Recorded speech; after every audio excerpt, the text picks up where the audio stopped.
আসসালামু আলাইকুম, কেমন আছেন সবাই? আশা করি আল্লাহর রহমতে ভালো আছেন। আপনাদের সবাইকে স্বাগতম মাঝরাতের ভৌতিকতায়, যেখানে ভয় সত্যি হয়। তো আমি হেলাল আবার চলে আসলাম আপনাদের মাঝে মাঝরাতের ভৌতিকতা নিয়ে। আমরা কিছুদিন ধরে অনিয়মিত অনিয়মিত হয়ে গিয়েছি, সেজন্য আমরা সবাই ক্ষমা প্রার্থী।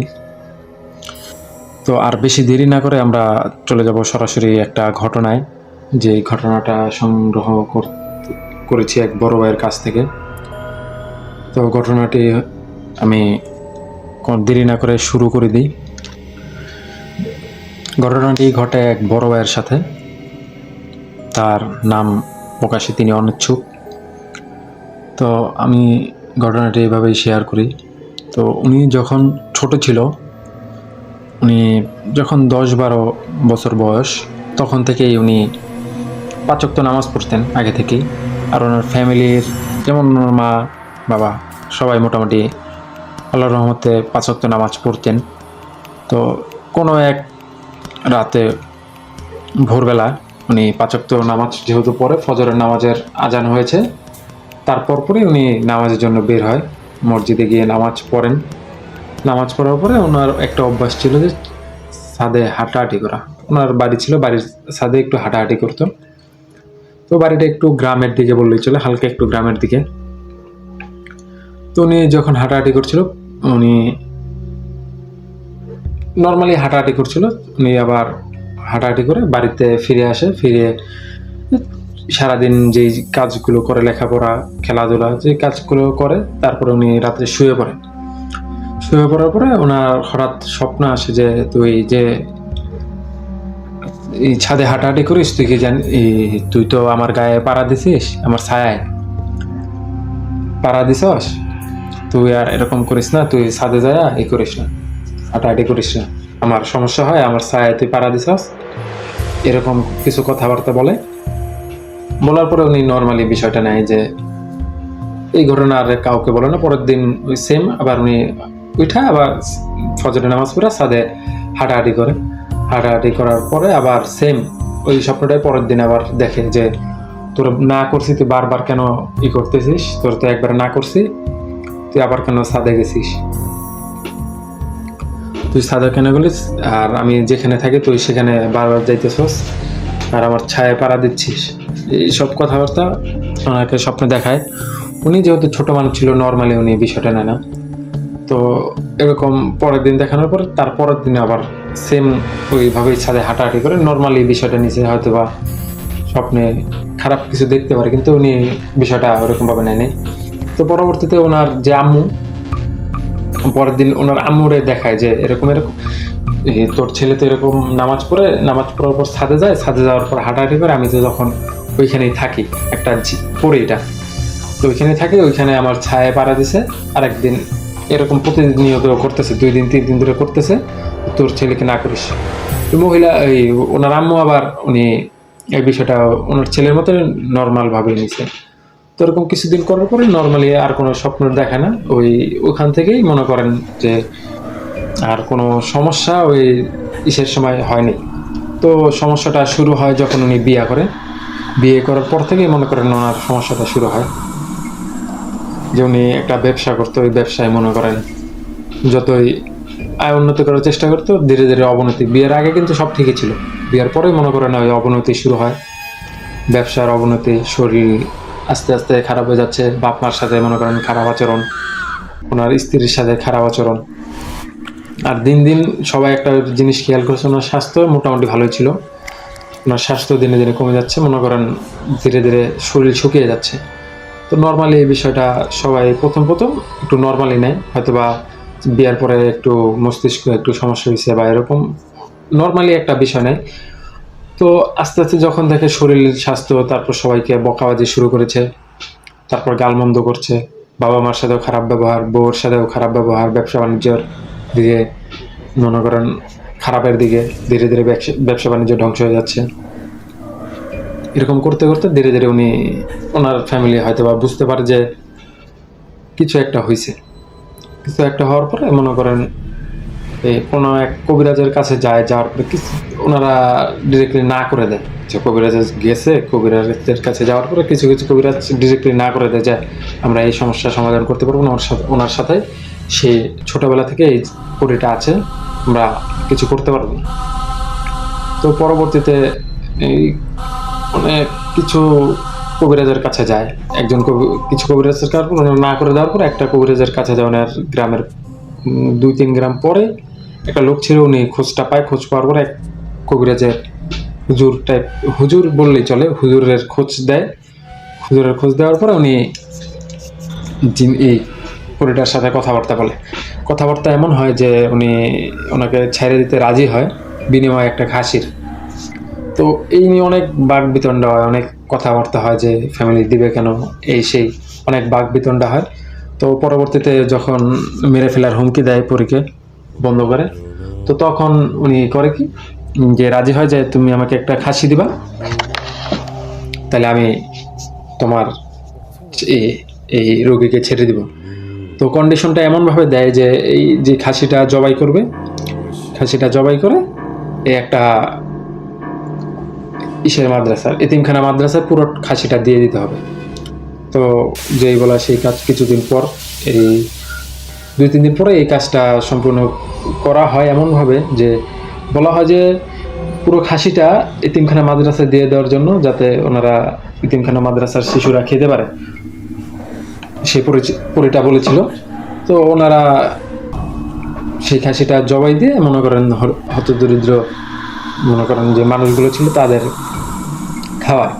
তো সেই পরিটার শর্ত ছিল যে এতিমখানা মাদ্রাসায় দেওয়ার, যে কোনো একটা এতিমখানা মাদ্রাসার নাম বলেছিল সেই পরিটা সেখানে দেওয়া। তো এরকমভাবে দেওয়া হয়নি। তো পরবর্তীতে মনে করেন নর্মালি কিছুদিন পর থেকে আবার শুরু হয় যে এরকম ঘটনা, যে শরীর আস্তে আস্তে হচ্ছে, ধীরে ধীরে মনে করেন 2টা পা ছিল, পা 2টা প্যারালাইসিস করে ফেলে সেই পরিটা। তো দিনে দিনে মনে করেন আরও অবনতি হচ্ছে। সবাই ভাবছে যে জিনটা কথা দিয়েছে, নিজের কথা রাখেনি। তো এই পরিটা বলেছিল যে এতিমখানা মাদ্রাসায় দিতে, ওনারা এতিমখানা মাদ্রাসা না দিয়ে ওনারা এই গরিব দুঃখীদের দেয়। তো এই কারণে পরিটা ছেড়ে যায় না, ধীরে ধীরে মনে করেন আরও শরীরের খারাপ অবস্থা করতে থাকে। দেখতে দেখতে মনে করেন এমন একটা অবস্থা হয় যে শরীরে শুধু চামড়া আর হাড্ডি আছে, যে গোস্ত আছে, গোস্ত কোনো অবশিষ্ট নাই।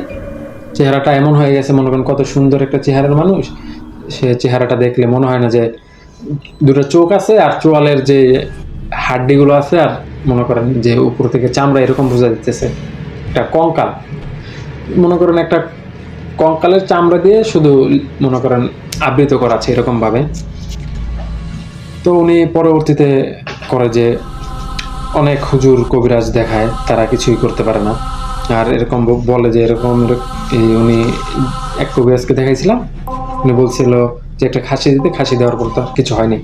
তো সবার সাথে পুরোটা কথা বলে যে তোরা যদি এরকম করিস তাহলে কিন্তু তোর ফ্যামিলির সমস্যা হবে, ফ্যামিলির কোথায় কে আছে, কোথায় কি থাকে না থাকে সব বলে দিচ্ছে। আর অনেক মানুষ রাজি হয় যে আগামীকালকে নিয়ে এসেন, তাদের স্বপ্নে দেখায় যে তোরা যদি করিস তোর ফ্যামিলির এই মানুষটাকে মেরে ফেলতেছে, এরকম দেখাইছে স্বপ্নের ভিতরে যে এইভাবে আমি মারবো। তো অনেকেই ভয় পায়। আর ওনাদের সাথে যেই কবিরাজদের সাথে গিয়েছিল, কবিরাজদের সাথে যে জিনগুলো থাকে তারাও ওনাকে নিষেধ করে দেয় যে জিনটা অনেক শক্তিশালী, এই পরীটা অনেক শক্তিশালী। পরীটার নাম ছিল গুলনাহার, পরীদের রাজ্যের গুলনাহার। সে নাকি আবার থাকতে হলো সে রানীর সঙ্গী হিসেবে থাকতো গুলনাহার, সেক্ষেত্রে সে অনেক শক্তিশালী ছিল। তো অনেক কবিরাজ খোঁজাখুঁজি করার পর একজন হুজুরের সাথে ওনাদের কথা হয় ঢাকার এদিকে এক কবিরাজের হুজুরের সাথে কথা হওয়ার পরে সে সেই পরীর সাথে কথা বলে যে তুই কত বছর ধরে আসিস ওনার সাথে। আর পরীটা বলে যে আমি এরকম ছোটবেলা থেকে ওর সাথে আসি, তোর কি সমস্যা, তোরে ভালোভাবে বলতে তুই চলে যা। কোনো কবিরাজ হুজুর কিছু করতে পারে নাই, তুইও কিছু করতে পারবি না, তুই চলে যা।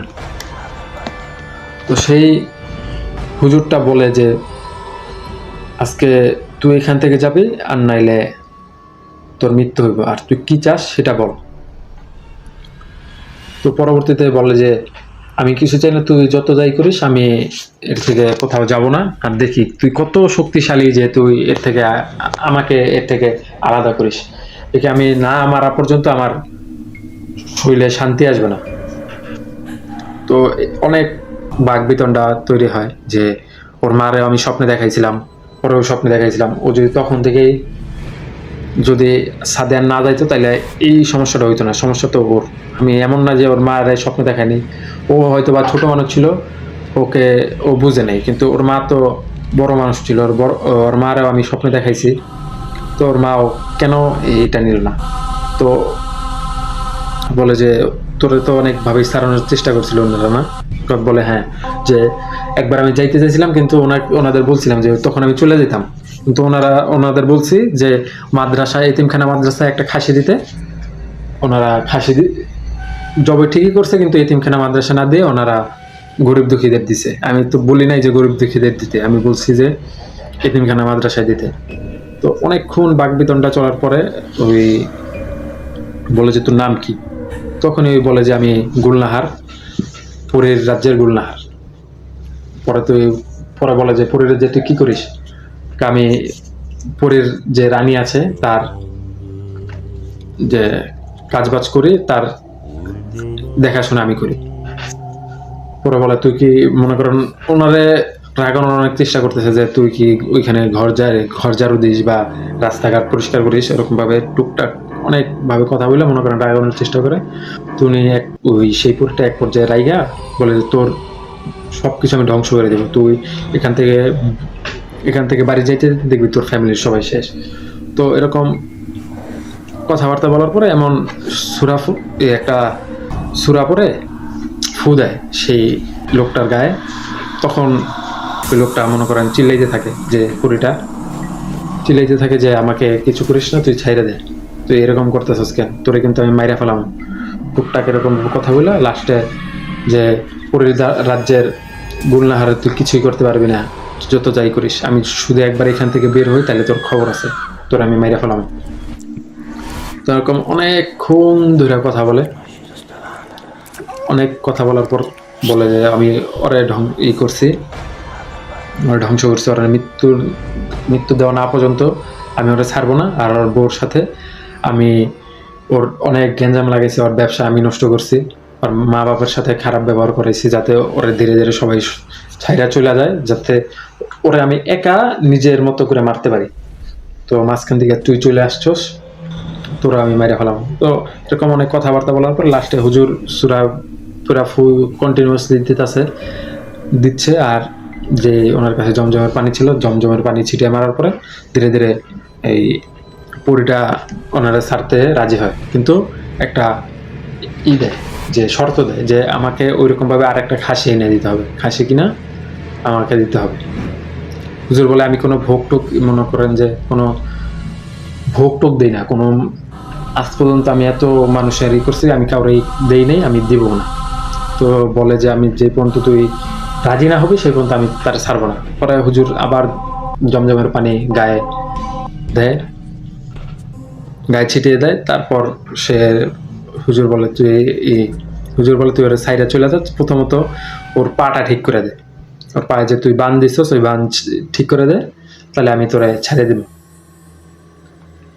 তো হুজুর ধীরে ধীরে ওই পরে বলতেছে, চিৎকার করতেছে আর বলতেছে যে তুই আমার একটা খাসি দেওয়ার কথা দে, তাহলে আমি ওরা সাইডে চলে যাব।